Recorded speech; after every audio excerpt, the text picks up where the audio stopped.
Apa yang ada di benak kamu kalau mendengar negara serumpun?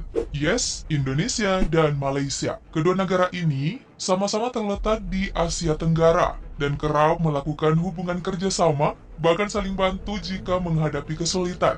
Namun, ada hal menarik yang bisa kita ulik dari keduanya, yaitu soal militer. Bagaimana sih kekuatannya jika kita adu dari berbagai lini? Yuk simak ulasan aku perbandingan kekuatan militer Indonesia versus Malaysia. Tapi sebelum lanjut, udah klik subscribe belum nih? Klik dulu ya sekalian loncengnya, karena aku bakal hadir menyuguhkan informasi menarik setiap hari, spesial untuk kamu. Hubungan diplomatik antara Indonesia dan Malaysia resmi terjalin sejak 31 Agustus 1957 saat Malaysia menyatakan kemerdekaannya. Indonesia sebagai salah satu dari 14 negara yang pertama kali mengakui kemerdekaan Malaysia. Namun sebelumnya, kedua negara telah menjalin kerjasama sebelum masing-masing negara merdeka, yakni di masa Kerajaan Sriwijaya pada abad ke-7 hingga kejayaan Kerajaan Samudra Pasai pada abad ke-17, serta di masa penjajahan, hubungan antar penduduk dan kekerabatan telah terjalin dengan erat satu sama lain. Ya, begitulah yang dilansir dari laman kemlu.go.id. Namun di luar dari hubungan kekerabatan kedua negara, bagaimana jika kita melihat keunggulan untuk sektor militer? Dari situs Global Firepower, Indonesia menduduki peringkat ke-16 dari 140 negara di dunia, sedangkan Malaysia berada di urutan ke-44. Sebagai negara dengan penduduk terbesar nomor 4 di dunia, Indonesia memiliki tentara prajurit yang terbilang banyak, yaitu 400.000 personil aktif dan 400.000 personil cadangan. Sementara Malaysia memiliki 110.000 personil aktif dan 52.000 personil cadangan. Tak heran jika pasukan mereka sedikit. Dari peringkat jumlah penduduk, Malaysia menduduki peringkat ke-41, jauh dari Indonesia. So, untuk total prajurit jelas ya, Indonesia mengungguli Malaysia.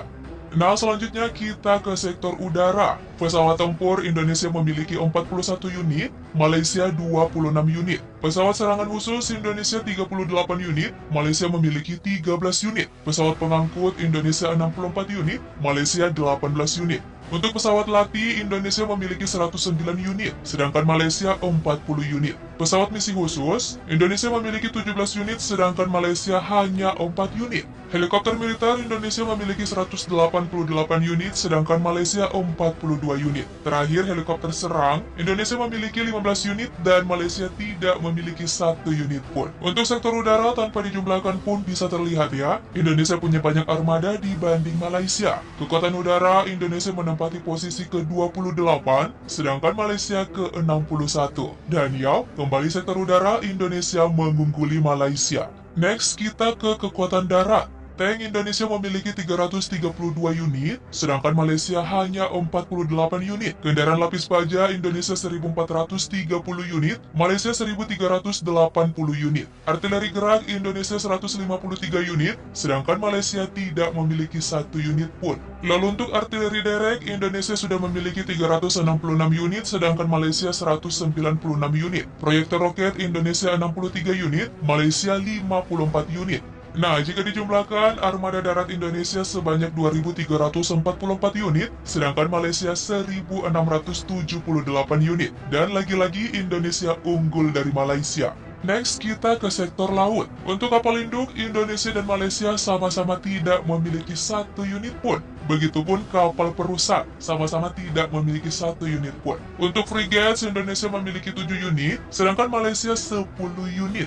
Kapal korvet Indonesia memiliki 24 unit, sedangkan Malaysia hanya 6 unit. Untuk kapal selam, Indonesia memiliki 4 unit, dan Malaysia 2 unit. Kapal patroli Indonesia memiliki banyak, yaitu 179 unit, Malaysia 32 unit. Kapal perang ranjau, Indonesia memiliki 10 unit, sedangkan Malaysia 4 unit. Dari data ini, kembali Indonesia punya banyak armada laut yang didominasi dengan kapal patroli. Indonesia hanya kalah banyak dari jumlah frigates. Selain jumlah prajurit dan armada, ada faktor lain yang jadi bahan penilaian suatu negara dikatakan kuat militernya, yaitu ketersediaan anggaran militer, logistik, dan sumber daya alam.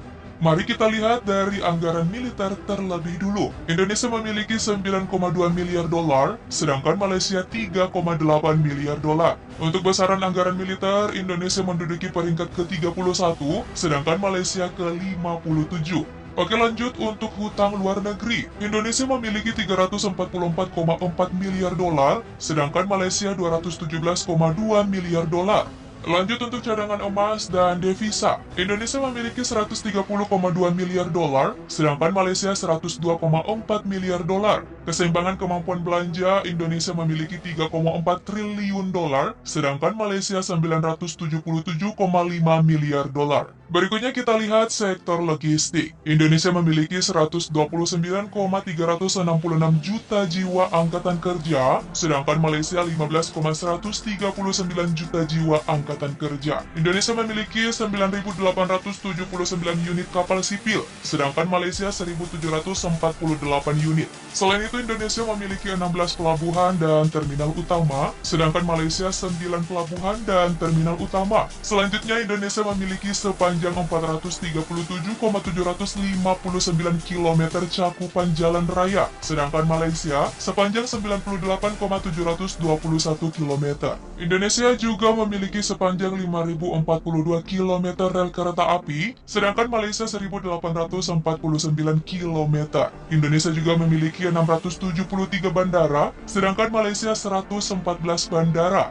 Terakhir, mari kita lihat ketersediaan sumber daya alam, mencakup minyak yang digunakan dalam berbagai peralatan dan kendaraan militer. Untuk produksi minyak, Indonesia tahun ini memproduksi minyak sebesar 775.000 barel per hari, sedangkan Malaysia 645.000 barel. Sementara itu, Indonesia mengkonsumsi minyak 1.630.000 barel per hari, sedangkan Malaysia 835.000 barel. Terakhir, untuk cadangan minyak, Indonesia memiliki 3.310 juta barel, sedangkan Malaysia 3.600 juta barel.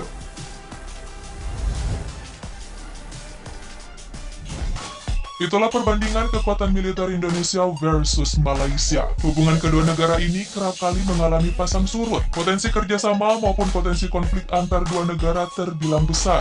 Saat ini investor-investor dari Malaysia banyak yang berinvestasi di Indonesia. Hal itu tentu membantu pemerintah Indonesia dalam menangani pengangguran. Sementara investor dari Malaysia banyak menanamkan investasinya dalam industri perkebunan kelapa sawit, sehingga menguntungkan bagi kedua belah pihak. Oke deh, sekian ya segmen versus kita kali ini. Jangan lupa like, share, dan tinggalkan komen kamu di bawah. Sampai jumpa besok dan...